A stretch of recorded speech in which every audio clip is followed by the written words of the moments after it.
Welcome to my YouTube channel. This is Michael Mastro with Transformational Vedic Astrology. Today I wanted to look at a rectified chart for Joe Biden. His time of birth was from memory, and it didn't seem to line up with his recent wins in North Carolina and many of the other states during the presidential primaries.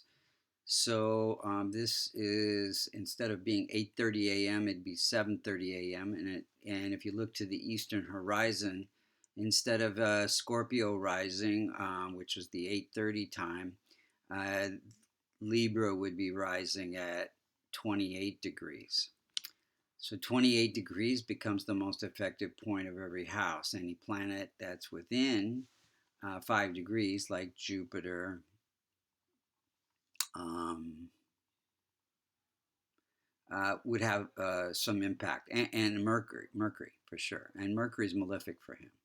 So let's look at this chart. First, we want to look and see how the planets are operating. Then we want to see when the planets are operating and what could be done to rectify the chart or improve the chart. So if we look, first we want to see uh, what the malefics are, and we want to see what the multicorna signs are. So for a Libra rising, you have uh, Venus ruling Libra in the first house. So his life purpose has to do with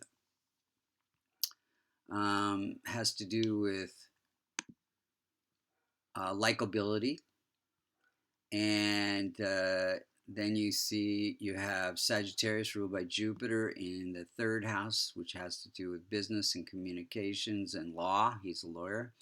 Then you have Aquarius ruled by Saturn in the sixth house, fifth house, which has to do with education, investments, and children. He had children.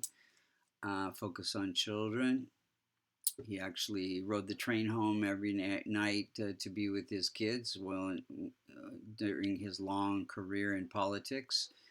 Then you have uh, Aries, ruled by Mars in the seventh house. Partnerships, very important. His moon or his Cancer in the 10th house, career, focus, income and friends, networking, focus in the uh, Leo, which is in the 11th house, and then the 12th house has to do with spiritual growth and losses, ruled by Mercury. So any of the multicorna signs found in the 6th, 8th, or 12th houses, the challenging houses, would become malefic. So here we only have Mercury, along with Rahu and Ketu are the malefics. That does not mean that they will always cause harm, whereas the rest of the planets are benefic, and they will not always create the best circumstances. It all has to do with the transit chart and their strength and weaknesses during different times. So let's look at each of the planets. Sun is at 4 degrees. It's actually close to the most effective point, and it is conjunct Venus in the second house. So it rules the house of income, and it has to do with income through his own efforts, through politics. Sun is politics, so there's an influence there.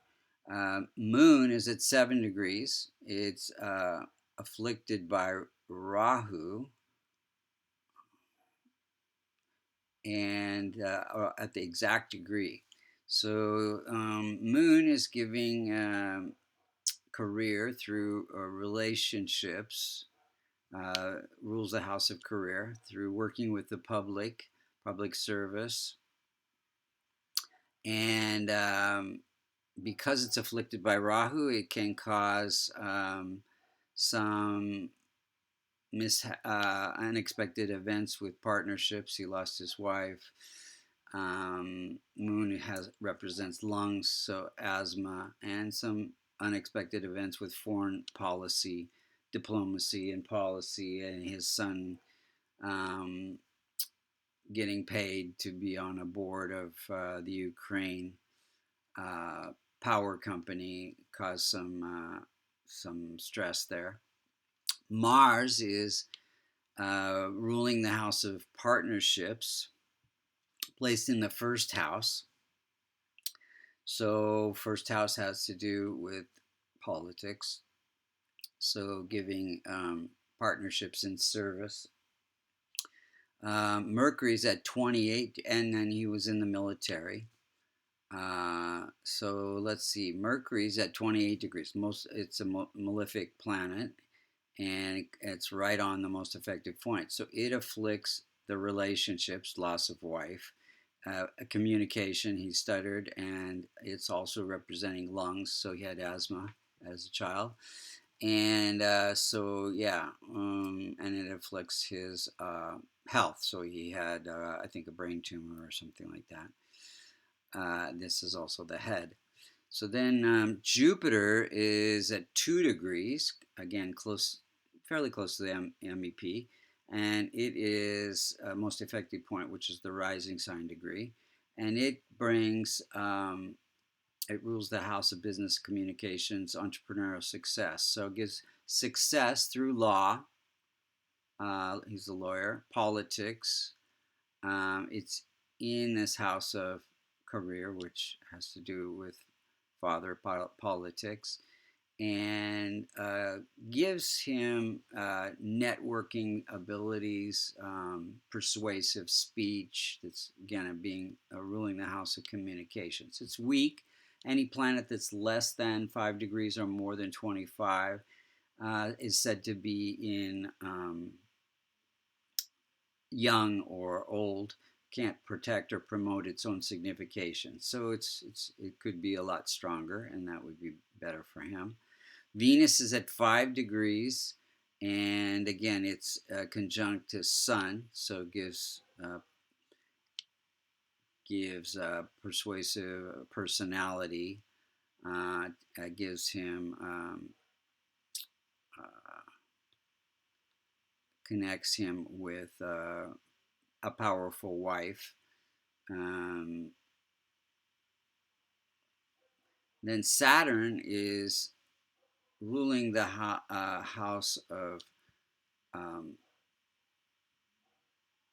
creativity, and this is the house of children. So, and it's placed in the house of death-like experiences. So, bringing death-like experiences to children. He lost. Then Rahu in the 11th house gives desire for friendships and networking, and also gives him insights into education and investing. So let's look at the timing of events. And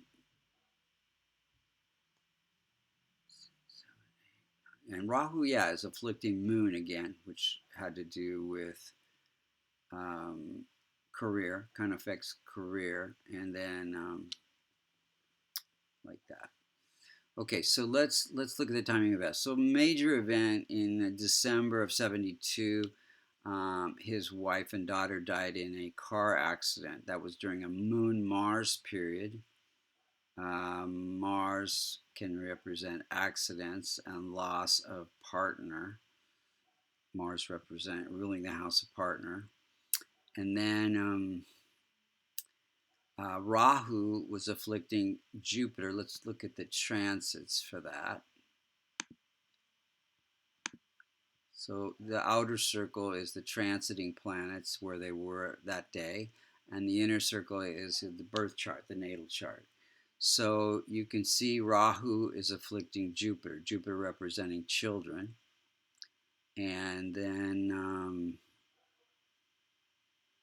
The other part of that was, let's see here.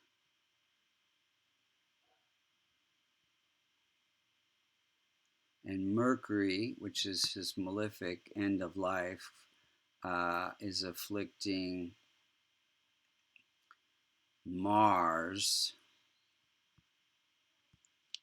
So natal Mercury afflicting transit Mars. Mars is, again, relationship. And yeah, so children and partner gone there. Let's see here. Now, the next major event, he lost his son, May 30th, 2015. That was during a Jupiter period affecting children.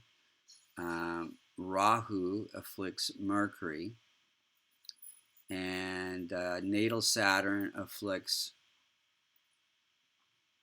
and Mercury afflicts natal Saturn. So longevity and of let's see, that's 2015. Let's just check that out real quick.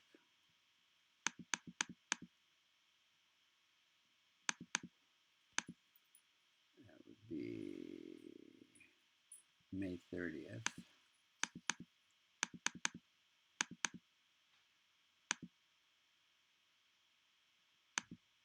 Okay, so here we have Mercury afflicting Sun, and Saturn. Let's see, Mercury here. Let's see here. So here we have Rahu.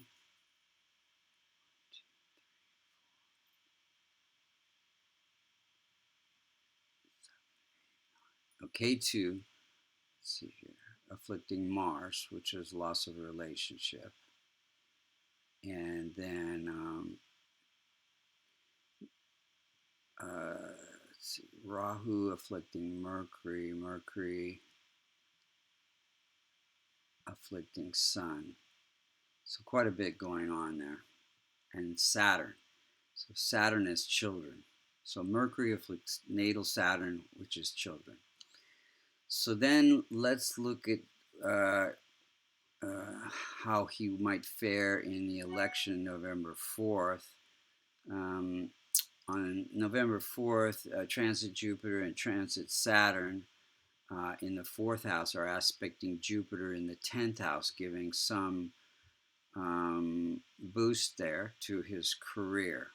But also there is this issue with Rahu and Ketu with being within 2 degrees of the most effective point. So they are, giving some trouble for his reputation. So what can we do to strengthen his chart? So if we go back to the birth chart, basically if we could strengthen all of the benefic planets and transform the malefics. So Rahu and Ketu, Shiva and Ganesh chants, and giving to charities for spiritual organizations and those who cannot help themselves, and charities for children. A lot of this he does already. And then to strengthen the rest of the planets, you could wear ruby for Sun, diamond for Venus, pearl for Moon, blue sapphire for Saturn, yellow sapphire for Jupiter, and a red coral for Mars. Or he could wear a locket called a kavash containing the Devata yantras for all these planets. That would be beneficial for him. Thank you for listening.